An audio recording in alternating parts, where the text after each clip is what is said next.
আসসালামু আলাইকুম। প্রো কোডারে আপনাকে স্বাগতম। বুটস্ট্র্যাপ এসেনশিয়াল ট্রেনিং সিরিজ চলছে এবং আজকে আমরা বুটস্ট্র্যাপ কম্পোনেন্টস নিয়ে কথা বলবো। বুটস্ট্র্যাপে অনেকগুলো কম্পোনেন্টস আছে এবং অলরেডি আমরা দুইটা কম্পোনেন্টস সম্পর্কে বলেছি, একটা হচ্ছে অ্যাকর্ডিয়ন আর একটা হচ্ছে অ্যালার্টস।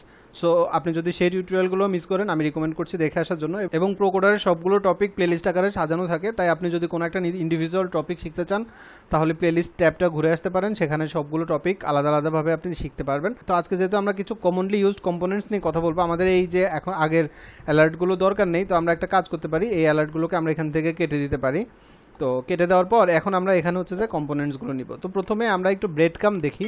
ব্রেড কাম হচ্ছে এমন যে মনে করেন একটা ওয়েবসাইটে নর্মালি আমরা ব্রেড কাম ব্যবহার করি হচ্ছে যে দেখা যায় যে আমাদের একটা পেজ থাকে, তো পেজটার আসলে ন্যাভিগেশনটা কি সেটা আমরা ইউজারদেরকে দেখানোর জন্য ব্রেড কাম ব্যবহার করি। যেমন মনে করেন আপনি একটা পেজ ওপেন করেছেন, সেই পেজটা হচ্ছে একটা ক্যাটাগরির আন্ডারে এবং ক্যাটাগরিটা হচ্ছে হোম পেজ থেকে ক্যাটাগরি, ক্যাটাগরি থেকে হচ্ছে পেজ, এরকম একটা ব্রেড কাম দেখানোর জন্য সাধারণত ওয়েবসাইটে ব্রেড কামটা ব্যবহার করা হয়।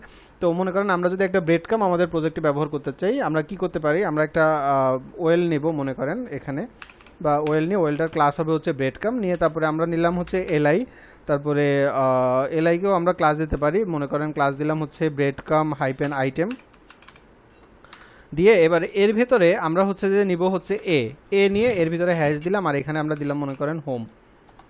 তো আমরা যদি এটা করি তাহলে দেখেন যে এখানে আমাদের একটা ব্রেড কাম হোম আসলো। এবার আমি এটাকে ডুপ্লিকেট করলাম, ডুপ্লিকেট করে এখানে আমি মনে করেন দিলাম হচ্ছে পেজ।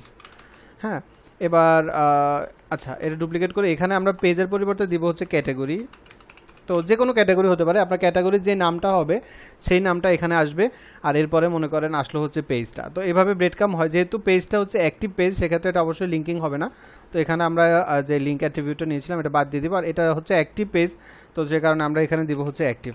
তো এইভাবে নর্মালি হচ্ছে যে আমরা ব্রেড কাম তৈরি করি আমাদের প্রজেক্টের জন্য। যদি আমাদের কখনো বুটস্ট্র্যাপে ব্রেড কাম ব্যবহার করতে হয়, আপনি এরকম সিম্পল একটা ব্রেড কাম কিন্তু HTML CSS দিয়েও করতে পারবেন, কিন্তু সেক্ষেত্রে আপনার সময় লাগবে। এখানে জাস্ট আপনি ক্লাস ব্যবহার করবেন ওয়েলের মধ্যে ব্রেড কাম, আর এলআইতে ব্যবহার করবেন ব্রেড কাম আইটেম। জাস্ট এইটুকু ব্যবহার করার মাধ্যমে এরকম সুন্দর একটা সিম্পল ব্রেড কাম তৈরি হয়ে যাবে।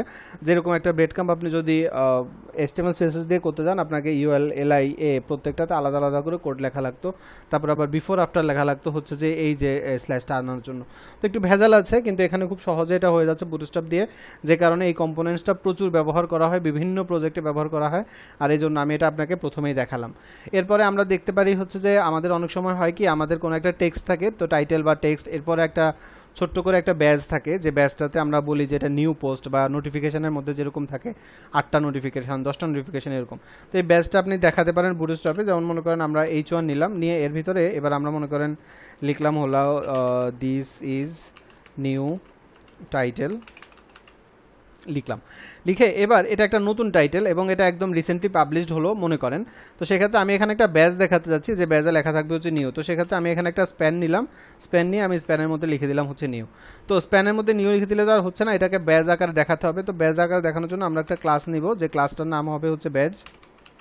তো ব্যাজ দিলাম। এখন দেখেন আমাদের এই নিউ টেক্সটটা হাইড হয়ে গেছে, আসলে এটা এখানে আছে, এটার আসলে ব্যাকগ্রাউন্ড কালারটা হোয়াইট হয়ে গেছে, প্লাস এখানে কিছু প্যাডিং আসছে। তো এখন আপনি পারফেক্টলি ব্যাজটা যদি দেখতে চান আপনাকে এখানে একটা কালার দিতে হবে। তো আমি মনে করেন দিলাম বিজি।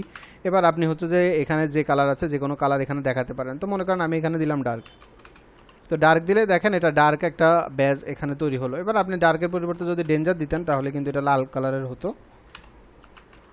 তো দেখেন এভাবে আপনি যদি আপনার প্রজেক্টে ব্যাজ দেখাতে চান আপনি ব্যাজ দেখাতে পারবেন। আবার আমাদের অনেক সময় প্রজেক্টের মধ্যে আমরা হচ্ছে যে বাটন ব্যবহার করি, তো সেই বাটনটাও আপনি এখানে ব্যবহার করতে পারেন। তো মনে করেন আমরা এই পেজটাকে একটা সুন্দর লুক দেওয়ার জন্য আমরা এখানে কিছু লরেম টেক্সট দেই, মনে করেন 100 ওয়ার্ডের।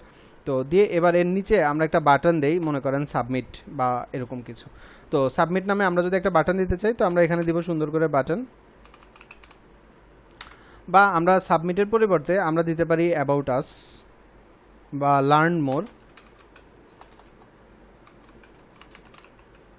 আচ্ছা, তো লার্ন মোর নামে আমরা এখানে একটা বাটন দিলাম। বাটন দিয়ে এবার এখানে আমরা একটা ক্লাস দিব, যে ক্লাসটাকে আমরা বলতে পারি হচ্ছে বিটিএন, যার মানে এটা যেহেতু বাটন সেক্ষেত্রে বাটন দিলাম।